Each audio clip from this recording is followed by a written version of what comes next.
Hello everyone, welcome to IGNOU student zone. आज के इस वीडियो में मैं आपको deficit and surplus and balance of payment बताने वाली हूँ, तो वीडियो को प्रेस ज़रूर देखें। अगर आप इस चैनल पर पहली बार आ रहे हैं तो इसे सब्सक्राइब कर लीजिए और साथ ही साथ बेल आइकन को प्रेस कीजिए, जिससे मेरे आने वाले सभी वीडियोज़ के बारे में आपको जानकारी मिल सके। तो चलिए वीडियो स्टार्ट करते हैं।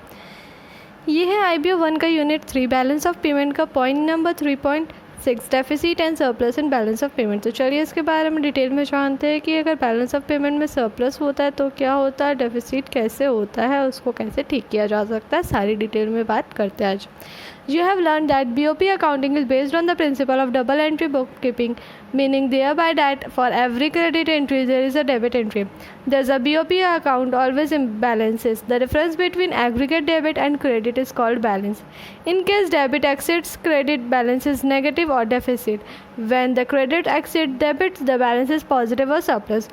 Obviously, the term deficit or surplus cannot refer to the entire BOP but subset of account included in BOP. यहाँ पे बोला जा रहा है कि जो BOP अकाउंटिंग होता है वो बेस्ड होता है डबल एंट्री बुक सिस्टम के बारे बुक कीपिंग पे वो बेस्ड होता है, जिसके बारे में आप लोगों को पता है। तो उसमें क्या होता है कि अगर मान लीजिए कोई भी एंट्री का क्रेडिट साइड लिखा गया है तो वो एंट्री जो है वो डेबिट एंट्री में भी जाएगा उसका एंट्री, ठीक है। मतलब कि दोनों साइड में होगा। अगर डेबिट साइड एंट्री है तो क्रेडिट साइड में भी एंट्री जाएगा, और क्रेडिट साइड है तो डेबिट साइड में भी उसका एंट्री जाएगा। तो जो BOP अकाउंट होता है ना वो इसलिए क्या होता है, पूरी तरह से बैलेंस होता है। अगर मान लीजिए कि जो क्रेडिट होता है ना, क्रेडिट साइड, तो वो अगर ज़्यादा हो जाता है, ठीक है, अगर मान लीजिए क्रेडिट साइड एक्सीड कर जाता है डेबिट साइड को, तो वहाँ पे बैलेंस जो है सरप्लस हो जाता है, पॉजिटिव हो जाता है।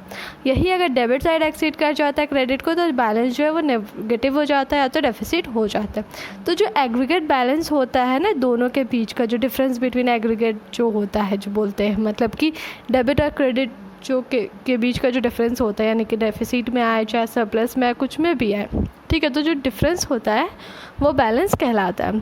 तो एक तरह से बोल सकते हैं यहाँ पे कि जो डेफिसिट और सरप्लस होता है वो पूरा BOP डिपेंड उस पर नहीं करता, पूरा इंटायर BOP वो नहीं कहलाता है, पर वो सिर्फ सेट ऑफ अकाउंट्स होता है जो कि BOP में इंक्लूडेड होता है। सिर्फ इससे BOP का पूरा डिटेल नहीं पता चलता है। Where value of export exceeds import, the situation is referred as trade surplus or surplus on trade account. Excess of import over export results in trade deficit on trade account. तो बोला जा रहा है कि जब एक्सपोर्ट का value जो है इंपोर्ट से एक्सीड करेगा तो जो सिचुएशन होता है ना वो ट्रेड सरप्लस हो जाएगा, या तो सरप्लस ऑन ट्रेड अकाउंट इसको बोला जाएगा। और जो एक्सपोर्ट होता है इंपोर्ट का, मतलब जो इंपोर्ट अगर मान लीजिए एक्सेस हो जाता है एक्सपोर्ट के रिज़ल्ट पे, तो जो ट्रेड है वो डेफिसिट हो जाएगा ट्रेड अकाउंट में। मतलब अगर एक्सपोर्ट ज़्यादा है तो सरप्लस और इंपोर्ट ज़्यादा है तो डेफिसिट।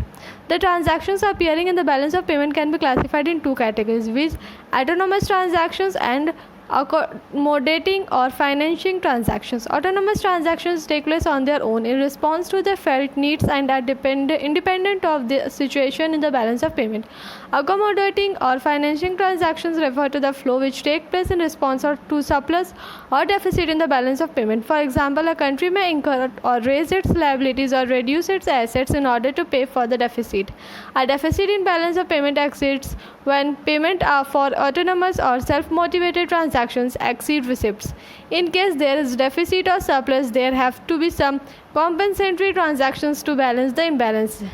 तो यहाँ पे बोला जा रहा है कि जो ट्रांजैक्शंस होता है, जो अपीयर होता है बैलेंस ऑफ पेमेंट में, उसको 2 कैटेगरीज में क्लासीफाई किया जाता है। पहला होता है ऑटोनोमस ट्रांजैक्शंस और दूसरा होता है अकोमोडेटिंग या तो फिर फाइनेंसिंग ट्रांजैक्शन। तो जो ऑटोनोमस ट्रांजैक्शंस होता है ना वो अपने आप में ही हो जाता है, मतलब कि उसको फेल्ट करने का मतलब क्या बोल सकते हैं कि जो बैलेंस ऑफ पेमेंट होता है ना इस सिचुएशन में वो बहुत ही ज़्यादा इंडिपेंडेंट होता है, वो खुद ही टेक प्लेस हो जाता है। जबकि जो अकोमोडेटिंग या फाइनेंसिंग ट्रांजैक्शंस होता है ना उसको लाना पड़ता है, जो सरप्लस या डेफिसिट होता है ना बैलेंस ऑफ पेमेंट में, उसके रिस्पॉन्स में वो आता है। मतलब कि जो ऑटोनोमस है वो इंडिपेंडेंट है, वो खुद का उसका कुछ मतलब अपने आप वो आ जाता है।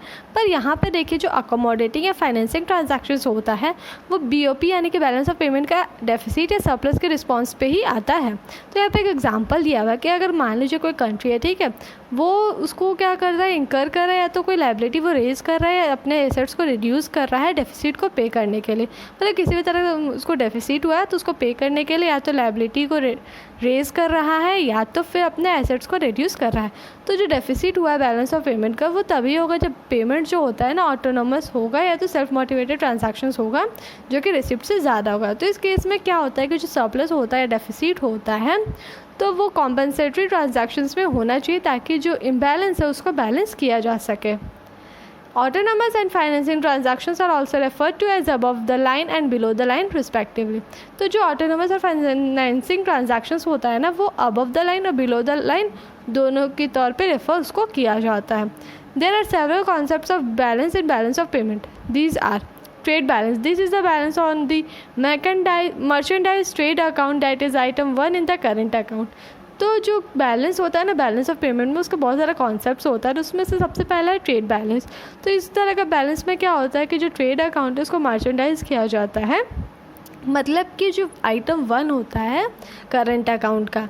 फिर है balance on goods and services. This is the balance between the import and export of goods and services. It is the net balance on item 1 and sub item 1 to 6 of item 3 taken together. तो ये जो balance होता है वो export और import के बीच में होता है कोई भी गुड्स और सर्विसेज का। इसका नेट बैलेंस होता है आइटम 1 में और सब आइटम 1 6 में, जो भी आइटम 3 में होता है उस सबको साथ में लिया जाता है। मतलब कि जो आइटम 6 होता है, जो 6 सब आइटम्स होते हैं आइटम 3 का, उस सबको साथ में लिया जाता है। फिर है current account balance. This is the net balance on the entire current account items 1 2 + 3 which when it is negative we have to current account deficit, when positive a current account surplus। तो देखिए यहाँ पे बोला है कि जो net balance होता है वही होता है करंट अकाउंट का बैलेंस। यहाँ पे जो इंटायर करंट अकाउंट का जो आइटम्स होता है ना उसको ऐड किया जाता है। सपोज 3 आइटम्स दिया हुआ है तो तीनों आइटम्स को यहाँ पे ऐड किया जाता है। जो नेट बैलेंस होता है वही करंट अकाउंट का बैलेंस होता है। अगर मान लीजिए कि ये नेगेटिव निकल जाता है तो ये करंट अकाउंट डेफिसिट जो होगा, ठीक है, और अगर पॉजिटिव निकल जाता है तो करंट अकाउंट सरप्लस हो जाएगा। नेक्स्ट है balance on current account and long term capital. This is also called basic balance. This is suppose to indicate the long term trends in BOP। तो इसको बेसिक बैलेंस ही बोला जाता है और ये जो है लॉन्ग टर्म ट्रेंड्स जो होता है BOP का उसको इंडिकेट करता है। While changes in reserve assets are accurately measured, recording of other items is subject to error arising out of data inadequacies, discrepancies of valuation and timing, erroneous reporting, etc. These are reconciled through a fictitious head of account called error and omission। तो मान ली जैसे यहाँ पे बोला है जो changes होता है ना रिजर्व एसेट्स में वो क्या होता है एक्यूरेटली उसको मेजर किया जाता है और उसको अदर आइटम्स के साथ रिकॉर्ड किया जाता है जो कि एरर होते हैं, जो कि डाटा की इनएक्यूरेंसी या डिस्पेरेंसीज जो भी होता है वैल्यूएशन का जो टाइमिंग होता है, बस किसी भी तरह का कोई भी जो एरर होता है उसके साथ उसको रिकॉर्ड किया जाता है। तो ये जो होता है रिकनसाइल किया जाता है इसको एक फिक्सिशियस हेड के थ्रू जो अकाउंट का होता है जिसको कि एरर एंड ओमिशन बोला जाता है। मीन्स जो भी एरर और ओमिशन के रिलेटेड होते हैं, जो भी एरर्स होते हैं वो सबको एरर एंड ओमिशन के हेड के अंदर लिखा जाता है।